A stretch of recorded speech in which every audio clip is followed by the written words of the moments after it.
écrire un texte descriptif, mais tu ne sais pas par où commencer. Je m'appelle Kimberly, je suis enseignante et je vais t'expliquer comment fonctionne le texte descriptif. Celui-ci est divisé en 3 parties. L'introduction, le développement et la conclusion. L'introduction est un paragraphe très important, car c'est là où ton lecteur décidera s'il sera intéressé ou non par le sujet. Elle est divisée en 3 composantes. Le sujet amené, le sujet posé et le sujet divisé. Mais qu'est-ce que c'est tous ces sujets? Le sujet amené est l'idée générale qui te permettra d'attirer l'attention du lecteur. On peut l'intriguer avec un fait historique, un fait d'actualité, une statistique, une anecdote ou une question. Alors que le sujet amené est une idée plutôt générale, le sujet posé présentera clairement le sujet principal du texte. Pour ce qui est du sujet divisé, nous expliquerons au lecteur les aspects dont nous parlerons dans le développement. Si nous parlerons de 3 aspects dans le développement, il sera important de les mentionner dans l'introduction.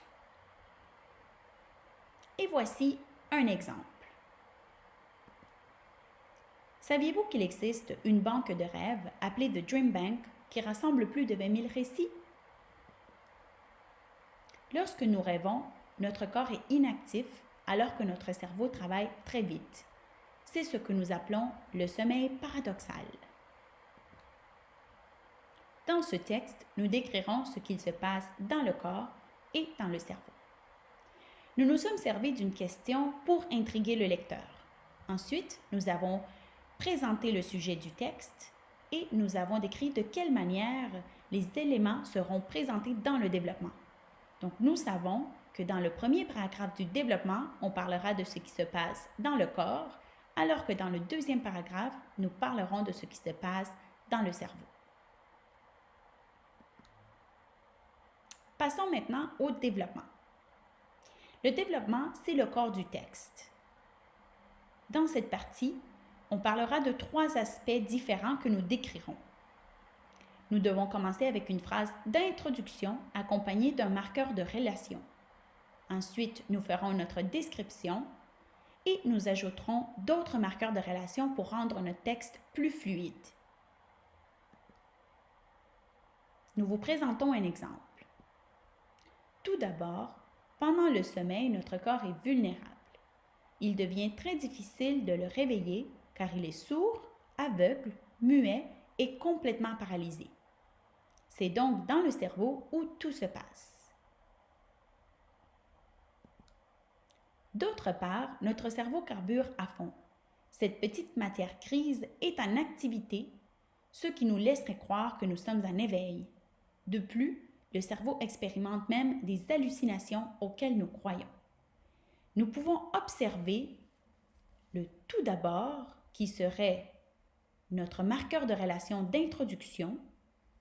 Ensuite, nous avons notre phrase d'introduction et nous avons d'autres marqueurs de relation qui nous permettent de rendre un texte plus fluide. Et pour le reste, notre paragraphe est constitué d'une description.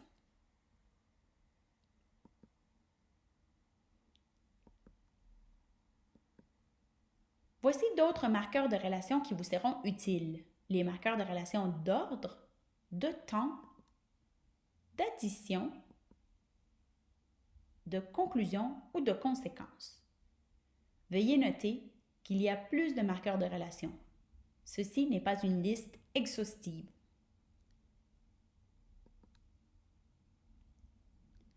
Pour ce qui est de la conclusion, nous devons tenir compte de ces éléments. Un marqueur de relation, comme finalement, en conclusion ou encore pour conclure.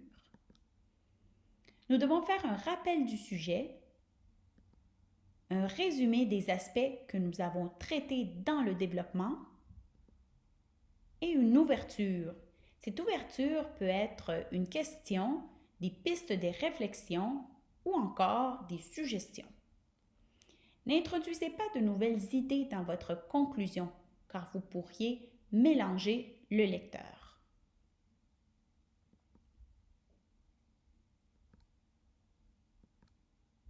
Et voici notre exemple.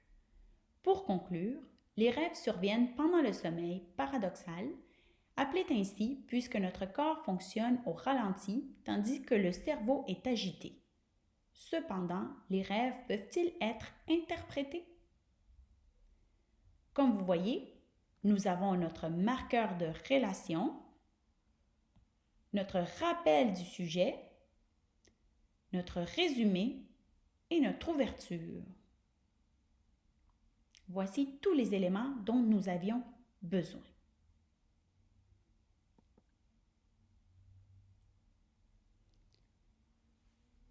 Un petit récapitulatif du texte descriptif.